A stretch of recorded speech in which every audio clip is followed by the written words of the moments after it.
مين منا ما مرق بوجع أو سقوط أو لحظة تعب خلت القلب يتوجع؟ مين؟ بدي أقول لك شي، لا تستحي من ضعفك ولا تخجل من انكسارك. ما حدا فينا خلق كامل.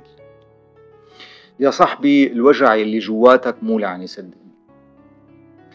الوجع اللي جواتك رسالة من رب العالمين سبحانه وتعالى.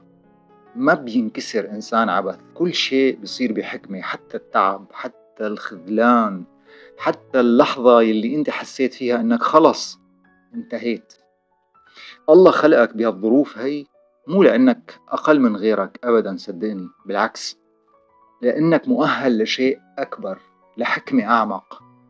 سيدنا يوسف عليه السلام انسجن، سيدنا محمد عليه الصلاة والسلام انطرد وأخرج من دياره، وكل نبي مر بانكسار قبل ما يوصل لقوته. فليش نحن دائما بنعتقد انه لازم نعيش بس بالايام الحلوة؟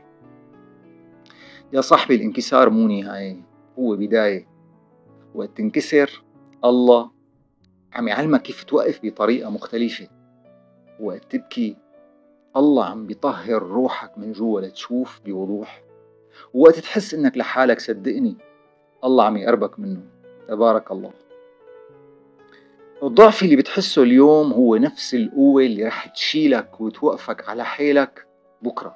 يمكن اليوم ما تفهم ليش هيك عم بيصير، بس رح يجيك يوم تشكر في ربك على كل لحظة وجع مرقت فيها. لا تندم على شيء، لا على خسارة ولا على حب راح ولا على طريق سكر بوشك. كلها كانت دروس، كانت رسائل، كانت مفاتيح لأبواب جديدة. خذ نفس وتبسم، لأنه روحك ونفسك تستحق الراحة، تستحق الحب، تستحق تشوف الدنيا بالنور مو بالعتمة.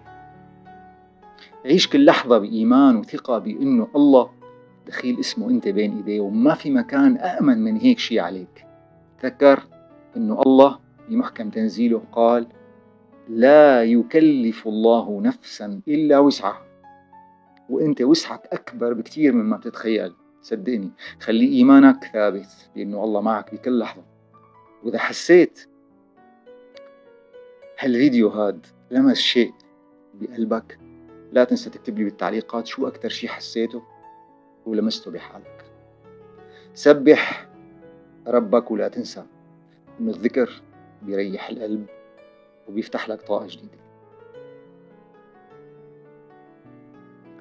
ودمتم في رعاية الله وحفظه.